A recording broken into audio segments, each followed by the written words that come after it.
goes.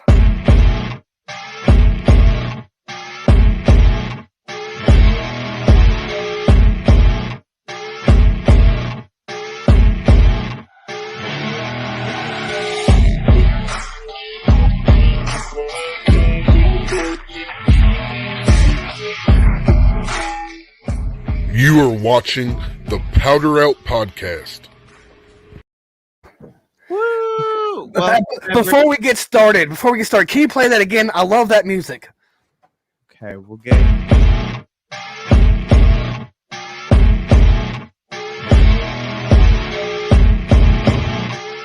This guy does have so much different music.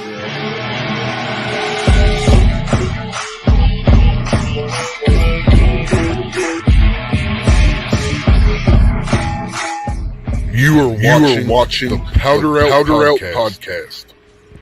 That is some pump up music. Man, I love that music.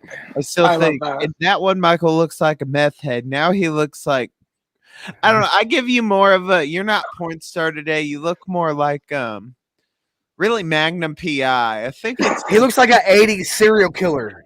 Yeah, 80s serial killer like Ted Bundy, or you're like a 70s detective. And that's what I go for every day, buddy. Oh my gosh, pervin detective. There we go. Well, happy Monday, everybody. We just it was Survivor Series last night, but we had a special guest that we needed to talk to. Rika Wildly. You can go back and catch that episode last night. It was really good, wasn't it, fellas? Oh, it was Make sure y'all tune into that.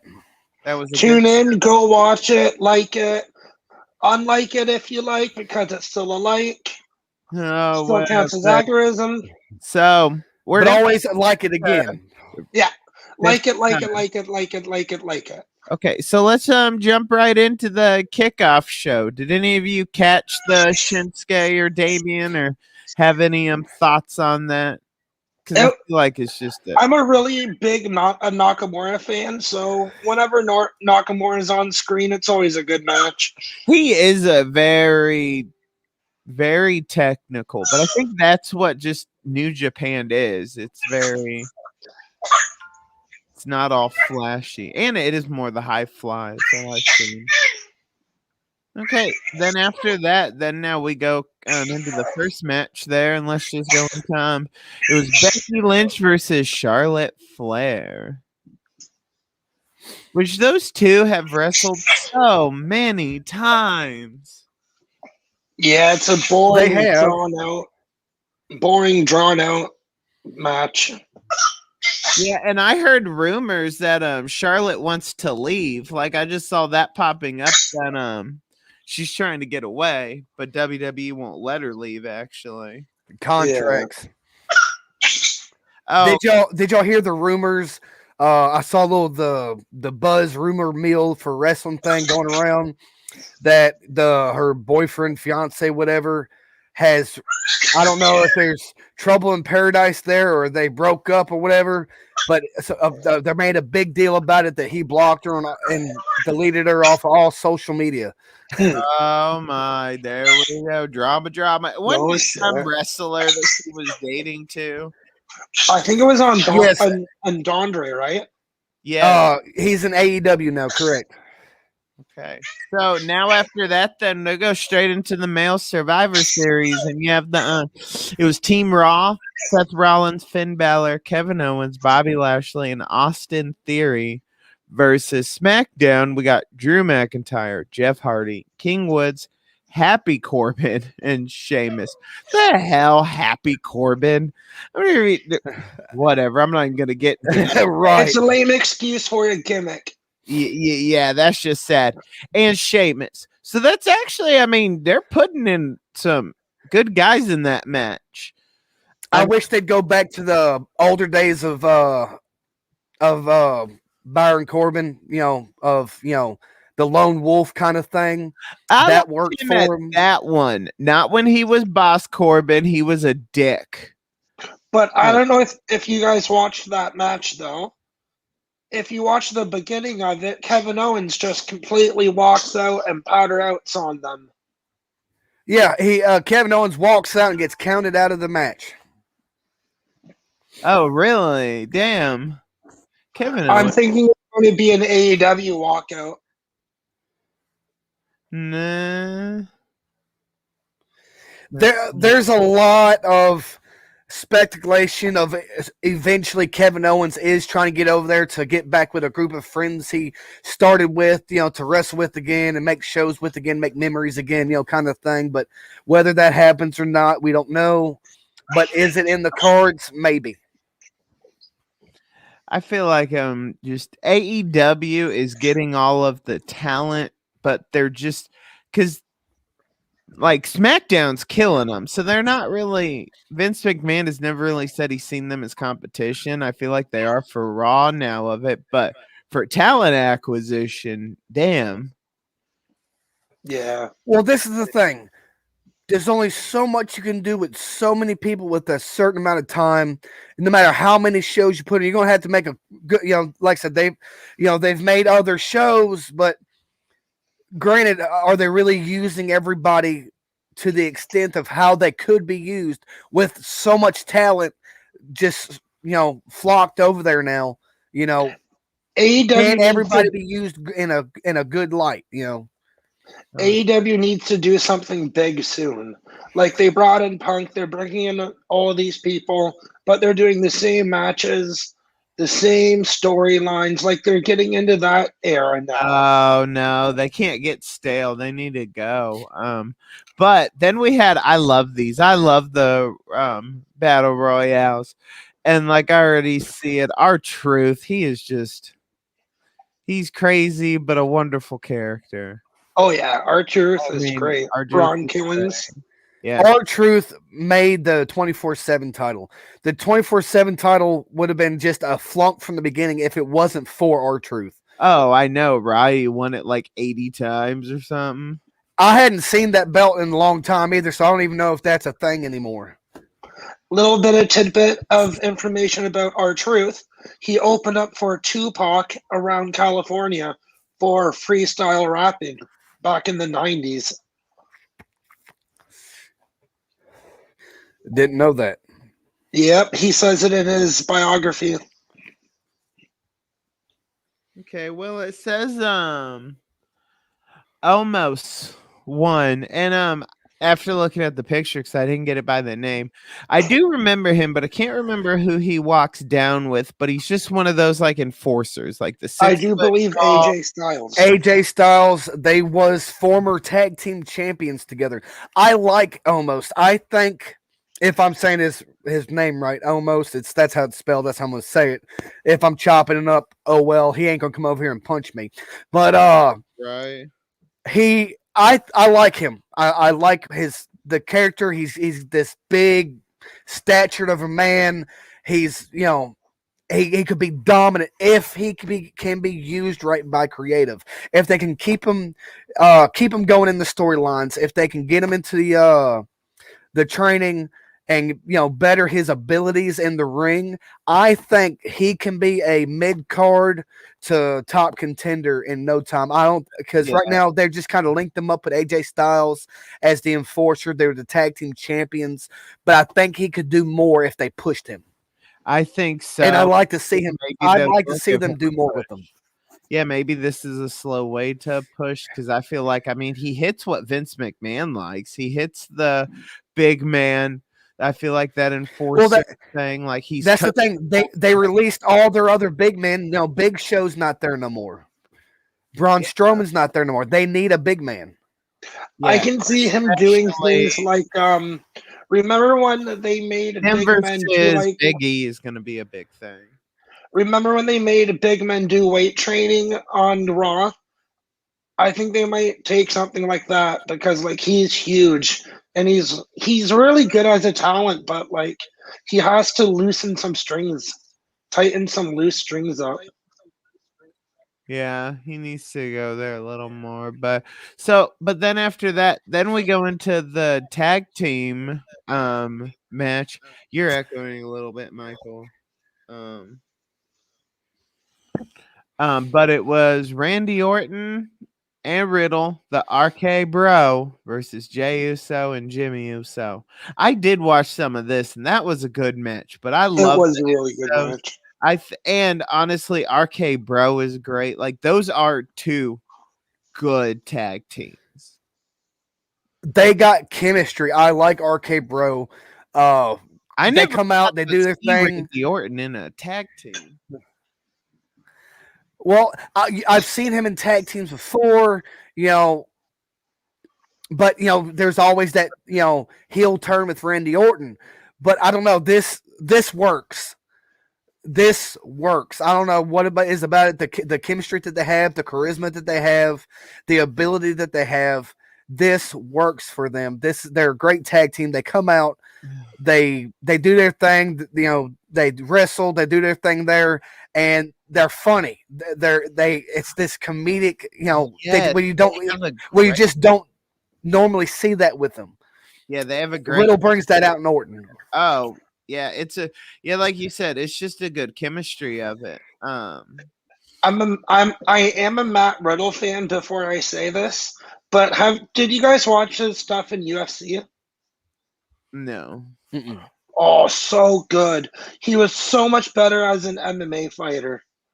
I mean, I know there's other people who are, but sometimes it's what's alluring and whatever that person really wants of it. I mean, he makes a very good career though in pro wrestling. Like he's a good pro wrestler, but like shit, he can knock people out. And I know there's some that switch, and then it's like when he leaves WWE, he doesn't have to go AEW. He can go somewhere else, Bellator, UFC. But keep there now. Now we have our team women's Survivor Series. And that was a good match. Had Bianca Belair, Rhea Ripley, Liv Morgan, Carmella, and Queen Zelena. I'm liking Carmella. Just jump there. She always started out as like, oh my gosh, this girl can't wrestle or do nothing when she was with like Big E or Big C. Who is that? The little blonde guy with the leopard pants? Drake Maverick, maybe? No, Carmella's with it. They were in NXT. They were the champions for a long time. It was a big guy. Oh, Enzo. Cass. Big Cass and Enzo. Yes, Enzo, because he was like nuts and went off the rails. He's so good. I love Enzo. He's just a weird attitude. But then on SmackDown, you had Sasha Banks, Shayna Baszler, Shotzi, Natalya, and Toni Storm. What's your little thoughts on those? Shotzi comes down in that friggin' tank that blows things into the crowd. She's awesome. I've always liked that, with her entrance. Yeah. Team Raw though won. With Belair bringing in the win for Team Raw. I like Bianca Belair. I don't know. I have an issue with her hitting people with her hair. I don't just rat tailing the piss out of somebody. I don't know. I've just always had it. If I was in the match or I was in the crowd, I'd always just want to come up and chop the hair off for some reason. I really think they need to just start letting some of the women's matches headline, because like some of them are way better than what is headline. I mean, they do always put one at like the feature spot, because this was the match right before our final match of the evening, which I know a lot of people wanted to see it, but I don't know. I mean, Roman has changed. Don't get me wrong. He has. But he's still just I'm like, he's that Cena. He's good. Yeah. He put on somewhat some entertaining matches, like, when you see Roman come out, it's not going to be terrible, but you're also like, I've seen this guy before, and just okay. It's just like watching your same show. Once you get to season 9, season 10, you still like the show, but you're just like bored almost. You're like, I'll watch it, but so I mean that's what we had. What was it? You know, you're going to get the 10 dozen Superman punches, the half a dozen spears. But I was curious because of what he pulled The out against Usos Big coming E in to cheat. with the rock bottom. Yeah, that was. Oh, that I was think something that's else. a hint, a teaser. It's gonna happen. I mean, they love doing those matches of it. I know The Rock's still in shape and can do this with. He probably better than any of the part timers. Honestly, on not needing his AARP card to get in the stadium. Who do you think would win that match? I think they'd let Roman do what I would see and what I think would be great for Roman's character is honestly Roman wins in a shady way. If Now, what Roman happened? can fuck over The Rock, that's gonna give Roman that very strong, I feel like, more heel thing. Be like, oh my gosh, he just like screwed over his family. Now, come WrestleMania, that this match happens. Could it break up the bloodline? Oh, yeah, I think that would be their whole point to it, and the bloodline might even be broken before that. So he goes. That's what he goes into. I think I could see him going into it being like well, I don't even care, y'all. Like fuck family. I'm the big dog here. Like I'm the one who runs it. I brought you all along. You didn't carry me, that kind of thing. And like The Rock be like, and I didn't have to go off my name. I worked hard for this. Screw off. This is me. And I can do all your moves better than you. Oh yeah. I'm the new version and the better version. I think that's what he's going to come off with. That's the storyline I see. What I'd like to see is, Roman versus, The Rock, the family bloodline, Jimmy and Jey Uso, they're on the ropes about it, because, they're family. So, but I think what I would like to see is The Rock come in there, they give a good stiff match, Roman get, the upper hand from time to time, but towards the end, The Rock come in, get the win, and just basically put in his face, hey, I'm still the head of the household, I'm still head of the family, this is still my house. I started here way before you, and I can still run these ropes way better than you, kind of thing. Put in his face that The Rock's still the top guy. That's what I'd want to see. Yeah. Now, I know this is just a dream thing. Now, do you think Roman would ever go to the Independents again? No. Not one bit. I don't think he can. He's honestly, it would be like saying, do you see Adam Sandler going to clubs anymore? Like going True. to the bar shows things. I don't think that's going to ever happen. He's too big for independent. Does that make sense? Like ROH, not like independent in a gym. I mean like ROH, the final battle, the last one.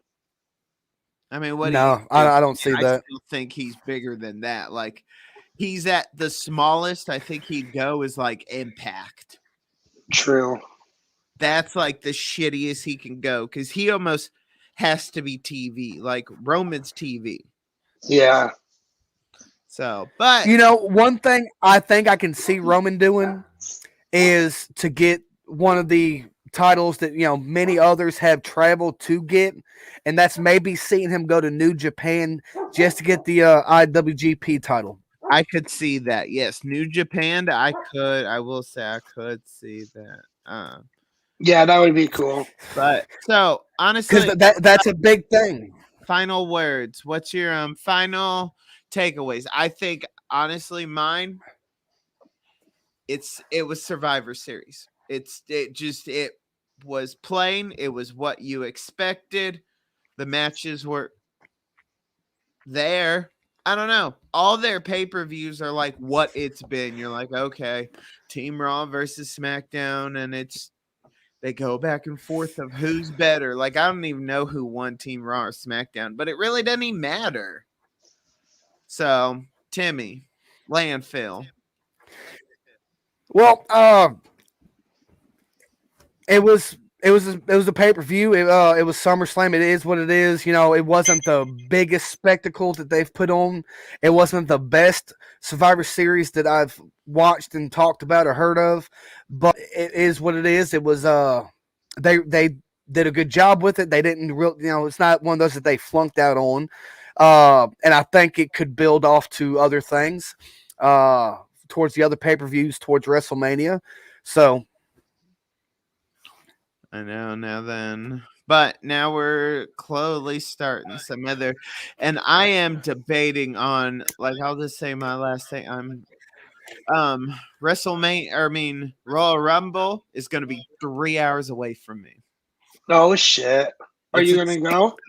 I don't know. Tickets are they're like $90, $100 for like a shitty seat. I mean, I'll see, but we'll see where it goes from there. So, Michael, final words. Survivor Series was really good, I thought, but definitely better than TLC. It was one of the best Survivor Series I've seen in a while, and I don't really say that much about WWE, and it's finally glad to say something good about that product. Well, there you go. Well, that is a good way to end it. It's a good note. So, Survivor Series, not too bad. But you all can catch us next Sunday again. 9 Central, 10 Eastern, everybody. Woo! And just follow Pop for updates, know what's coming up, because I don't even know what's coming up Sunday, but I know we'll have a treat. Oh, yeah, 100%. I got to ask, Mr. Bolton, was that supposed to be Ric Flair wooing or a beagle? Well, I can't yell in my apartment, so I have to do little woos. He's a chihuahua woo. Let's end with all of our woos. One big woo!